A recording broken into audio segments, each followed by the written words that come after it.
अस्सलाम वालेकुम students, welcome to Faisal math academy. आज हम class 9th national book foundation exercise 1.1 question number 2 solve करेंगे। इससे पहले हमने क्वेश्चन नंबर 1 के लिए जो वीडियो बनाई है, अगर आप लोग क्वेश्चन नंबर 1 समझना चाहते हैं तो मेरी पहली वीडियो लाजमी देख लें। स्टार्ट करते हैं question number 2, identify the property that justify. हमने इस क्वेश्चन के अंदर हर क्वेश्चन का जो पार्ट है उनकी हमने प्रॉपर्टीज़ को डिस्कस करना है। क्वेश्चन नंबर 1 है जिसके अंदर आपको गिवन है 1 मल्टीप्लाई बाय ब्रैकेट के अंदर है y minus two which is equal to y minus two. अगर हम देखें यहाँ पे 1 मल्टीप्लाई हो रहा है किसी भी नंबर के साथ, अगर 1 मल्टीप्लाई हो और आंसर आपको वही वही दे, फॉर एग्जांपल यहाँ पे वाई माइनस टू है, वो 1 के साथ मल्टीप्लाई हो रहा है तो आपको आंसर दे रहा है वाई माइनस टू, तो ये सिंपल मल्टीप्लाई हो रहा है, तो ये हमारे पास मल्टीप्लिकेटिव आइडेंटिटी होगी। ठीक है। दूसरे पार्ट के अंदर अगर हम देखें तो हमें पॉइंट्स के अंदर क्वेश्चन गिवन है 0.2 मल्टीप्लाई बाय 5। अगर इसको हम सिंपल करना चाहें, कैसे? पॉइंट को अगर हम चेंज करते हैं रेशनल नंबर के अंदर, रेशनल नंबर कौन से होते हैं? जो हमारे पास a डिवाइड बाई बी की फॉर्म में गिवन होते हैं, जो हमने क्वेश्चन नंबर 1 के अंदर सॉल्व भी किए हैं। 1 डिवाइड बाई 5 मल्टीप्लाई बाय 5 करें, 5 का इन्वर्स आ जाता है 1 डिवाइड बाई 5, तो ये इसका आंसर क्या हमें मिलता है 1। तो इसका मतलब है कि हम प्रॉपर्टी कौन सी यूज़ कर रहे हैं? मल्टीप्लिकेटिव इन्वर्स की। ठीक हो गया। अब हम चलते हैं क्वेश्चन नंबर 3 की तरफ। यहाँ पे x plus two plus y is equal to y plus into x plus two. Simple अगर हम प्रॉपर्टी देख लें a plus b which is equal to b plus a, तो ये हमारे पास प्रॉपर्टी होती है commutative property with respect to addition. ठीक है। पार्ट 4 की जानब चलते हैं। अब हमारे पास यहाँ पे minus into three b, minus three b के साथ मल्टीप्लाई होगा तो ये नेगेटिव नंबर बना देगा प्लस थ्री बी। इसका मतलब है कि ये आपस में दोनों इन्वर्स हैं, दोनों इन्वर्स हैं विद रिस्पेक्ट टू एडिशन, तो हम इसको क्या कहेंगे? Inverse property with respect to addition हमारे पास। ठीक हो गया जी। तो हम अब चलते हैं क्वेश्चन नंबर 5 की तरफ, जो x plus five into minus one which is equal to x plus into five minus one. अगर हम इसको सिंपल वर्ड में देख लें तो ये हमारे पास होता है a प्लस बी और ब्रैकेट के बाद हमारे पास होता है plus c which is equal to a plus और ब्रैकेट के अंदर हमारे पास होता है b प्लस सी। तो ये हमारे पास जो कंडीशन होती है ये होती है associative property with respect to addition. ठीक हो गया। अब हम चलते हैं क्वेश्चन नंबर 1 का जो पार्ट 6 है, लास्ट पार्ट है। इसमें आपके पास minus three into two minus y, ये हमारे पास अगर देखा जाए तो माइनस थ्री जो है सिंपल मल्टीप्लाई हो रहा है किसके साथ? टू माइनस वाई के साथ, और हमारे पास बना रहा है थ्री टू ज़र सिक्स, माइनस सिक्स आ जाएगा प्लस, और हमारे पास माइनस माइनस जो है वो प्लस हो जाता है और थ्री वाई आ जाता है। ठीक हो गया। तो अगर हम इसको सिंपल वर्डिंग में देखें a into b minus c which is equal to a b minus a c, तो ये हमारे पास प्रॉपर्टी होती है distributive property of multiplication over subtraction. ठीक हो गया। बिस्मिल्लाहिर्रहमानिर्रहीम जी स्टूडेंट्स, अब हम एक्सरसाइज 1.1 का क्वेश्चन नंबर 3 सॉल्व करने जा रहे हैं, जिसमें हमने रिप्रेजेंट करना है नंबर्स को नंबर लाइन के ऊपर। नंबर लाइन का कंसेप्ट तो हमने पहली वीडियो में बहुत डिटेल में पढ़ा है।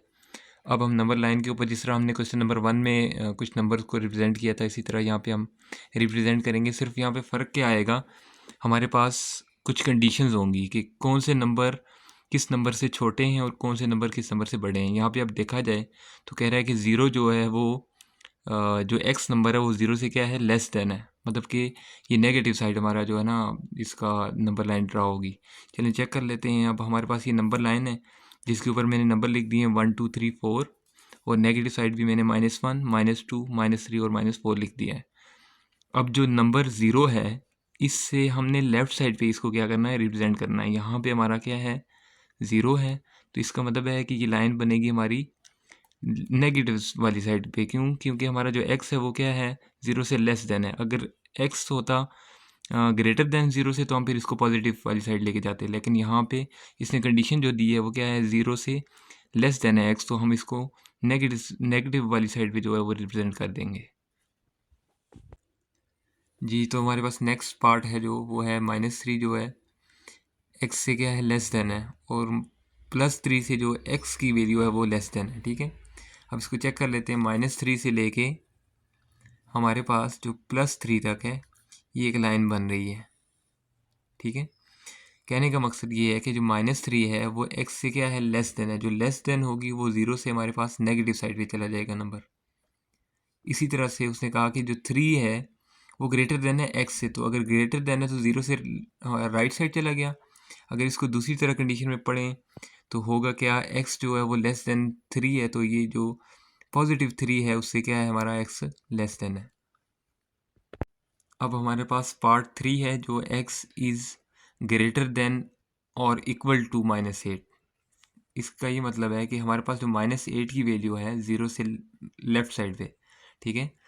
तो -8 जो है वो कह रहा है कि क्या है, हमारे पास जो x वो ग्रेटर देन भी है और इक्वल टू है। तो इसका मतलब है कि -8 से ऑनवर्ड हम चलेंगे कहाँ पे, राइट साइड पे, ठीक है। और ये स्टॉप नहीं होगा, नॉन स्टॉप है ये जी। अब हमारे पास पार्ट 4 है और x इज़ ग्रेटर देन 0 है। जब आपको पता है कि हमारे पास ग्रेटर देन होगा, इट्स मीन्स दैट ये 0 से क्या आ जाएगा, राइट साइड पे जाएगा पॉजिटिव नंबर। तो इसका मतलब है x इज़ ग्रेटर देन 0, तो हमारा जो एरो है वो जा रहा है 0 से राइट साइड पे जो नॉन स्टॉप है जी। अब हमारे पास पार्ट नंबर 5 है, x इज़ लेस देन -3। अब हमने चेक करना है कि -3 हमारा कहाँ पे लाया करे, यहाँ पे है। तो इसका मतलब है कि इससे लेस देन अगर होगा, तो हमने ये चीज़ पढ़ी थी कि लेस देन जो भी चीज़ होती है वो लेफ़्ट साइड पे मूव करती है, ठीक है। -3 से लेस देन है तो ये लेफ़्ट साइड पे मूव करेगा, एरो लगा देंगे। तो इसका मतलब है कि -3 से लेफ़्ट साइड पे जितने भी नंबर हैं वो -3 से क्या हैं, छोटे हैं। तो ये हमारा x इज इक्वल टू -3 यहाँ पे लाई कर जाएगा, ठीक है। अब चलते हैं पार्ट नंबर 6 की तरफ। तो यहाँ पे -4 इज़ लेस देन x है, तो -4 पे मैं पॉइंट लगा देता हूँ, ठीक है।